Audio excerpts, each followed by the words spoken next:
सांस में अपने उपहारों को न तो ढकने की कोशिश की और ना ही किसी तरह की शर्म दिखाने की कोशिश की। मैंने उनसे कहा, मेरी भी कुछ शारीरिक जरूरतें हैं जिसे अब आपकी बेटी पूरी नहीं कर पा रही है, तो मुझे इन बाजारू औरतों से काम चलाना पड़ रहा है। अगर मुझे यह सब घर में ही मिलने लगेगा तो मैं बाहर क्यों मुंह मार लूंगा। मेरे मुंह से सुनकर सासू माँ चुप हो गई और मुझसे नजरें चुराकर अंदर चली गई उनके बा। बस जाते समय मेरी नजरें उनके ऊपर टिक गईं और मैं अब उनको हवस भरी निगाहों से देख लेना था। दोस्तों, स्वागत है आपका हमारे चैनल पर। मेरा नाम किशन है। मेरी शादी 22 साल की उम्र में ही हो गई थी। मेरी पत्नी सीधी सादी और संस्कारी औरत थी।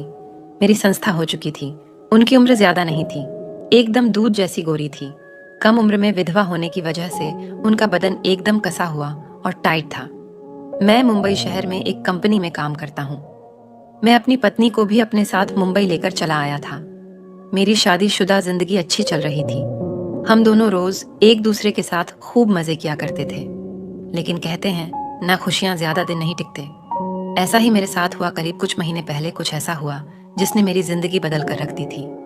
मेरी पत्नी का कार एक्सीडेंट हो गया था और वह कोमा में चली गई। मेरी जैसे दुनिया रुक सी गई। उसकी देखभाल के लिए उसकी माँ यानी मेरी सास मुंबई में हमारे साथ रहने लगी। कुछ टाइम तक तो सब नॉर्मल ही चल रहा था। आखिर मैं अभी रोमांस करने की इच्छा को कब तक दबाता। मुझे रोज रोमांस करने की आदत हो चुकी थी। मैं रोज बाथरूम में चला जाता और अपने हाथों का इस्तेमाल करता, पर इससे भी मुझे कुछ शेयर नहीं पड़ा तो मैंने बाहर जाकर बाजार की औरतों से रोमांस करना चालू कर दिया। धीरे धीरे मैं उन औरतों को अपने घर पर भी लाने लगा। मेरी सास यह सब चुपचाप देखती रहती, पर कुछ नहीं बोल पाती नहीं। वह भी समझती थी कि एक मर्द को किस चीज की जरूरत होती है। फिर एक दिन मेरी सास ने हिम्मत करके मुझसे पूछ लिया। बाहर तक तो ठीक है, लेकिन घर पर नहीं। उनकी बात से मुझे लगा कि वह खुद अपने आप को मेरे सामने पेश करने की बात कह रही है।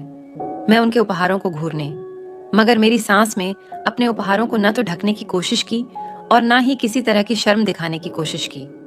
मैंने उनसे कहा, मेरी भी कुछ शारीरिक जरूरतें हैं जिसे अब आपकी बेटी पूरी नहीं कर पा रही है, तो मुझे इन बाजारू औरतों से काम चलाना पड़ रहा है। अगर मुझे यह सब घर में ही मिलने लगेगा तो मैं बाहर क्यों मुंह मार लूंगा। मेरे मुंह से सुनकर सासू माँ चुप हो गई और मुझसे नजरें चुराकर अंदर चली गई उनके बा। बस जाते समय मेरी नजरें उनके ऊपर टिक गईं और मैं अब उनको हवस भरी निगाहों से देख लेना था।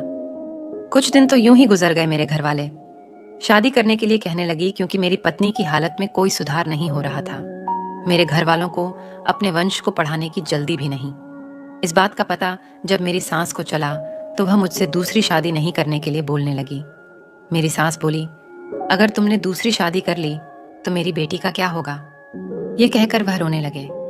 मैंने उन्हें चुप करवाया और कहा, सासू माँ, आपको तो अच्छे से पता है कि मैं भी दूसरी शादी नहीं करना चाहता हूँ, पर मैं अपने घर वालों की मर्जी के खिलाफ भी नहीं जा सकता। फिर मैंने आपको पहले भी कहा था कि मेरी भी कुछ शारीरिक जरूरतें हैं जिसे एक औरत ही पूरी कर सकती है। आखिर कब तक मैं बाहर इन बाजारू औरतों के साथ 61-62 करता फिर लूंगा। आज मैंने अपना मन बना लिया था कि सास को सब कुछ खुलकर बोल दूंगा। अपनी बात कहकर मैंने सासू माँ के कंधे पर अपना हाथ रख उनके कंधे को फैला दिया। वह मेरे हाथ की हरकत को महसूस कर रही थी और उनके चेहरे पर वासना की लकीरें खींचने लगी। मैं आग में घी डालते हुए कहा, आप समझ रही है ना मैं कहना क्या चाह रहा हूँ। अगर मेरी जरूरत घर में ही पूरी हो जाए तब कहीं जाकर मैं अपने घर वालों को दूसरी शादी नहीं करने के लिए मना सकता हूँ। तब मेरी सास ने कहा कि आप कैसी बात कर रहे हो दामाद जी, आप मेरी बेटी के पति हो, आपको यह सब बातें शोभा नहीं देती। तब मैंने कहा, कोई बात नहीं, आपका साथ ना मिला तो मुझे अपने घर वालों की बात माननी पड़ेगी और मैं किसी और से शादी कर लूंगा। मैंने वासना से उनकी आंखों में झांकते हुए कहा, आज आप सोच लो, नहीं तो मुझे कल फैसला लेना पड़ेगा और मुझे आपके जवाब का इंतजार रहेगा। फिर रात को जब हम दोनों खाना खाने लगे तो मैंने सासू माँ से कहा, मेरे घर वालों ने कुछ लड़कियों की तस्वीरें भेजी हैं, आप जरा देखकर बताइए कौन सी। वैसे मुझे तो सभी लड़कियां पसंद आ रही है, मुझे तो सिर्फ रोमांस करना है। मेरी सास ने कुछ देर सोचकर कहा, दामाद जी, आज रात आपके कमरे में क्या मेरे कमरे में। मैं समझ गया कि वह किस बारे में बात कर